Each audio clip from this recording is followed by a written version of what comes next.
Bubny, bubny, bubny! Ak si čakal niečo iné, akože si teraz trebárs budem máčať tvár v lade, tak nie. Podelím sa s tebou ale o jednu vec, ktorú si na ľuďoch, čo sa učia hrať na bicie, všímam veľmi často a verím, že ti bude nápomocná.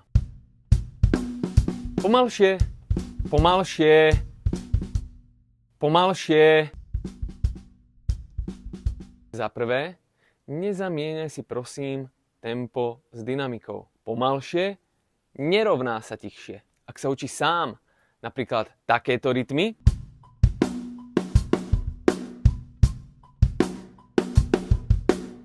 a veci ti nejdu tak, ako by si chcel, skús spomaliť, zapnúť metronóm na pomalšie tempo, kľudne tak 40-50 BPM a nastav si, nech ti ťuká osminové noty.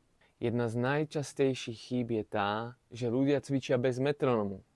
Preto nestrácaj čas a túto chybu viac nerob. Metronóm ťa má udržať v pomalom tempe, tak aby si precvičil veci správne. Venuj tomu čas a úspech sa zaručene dostaví.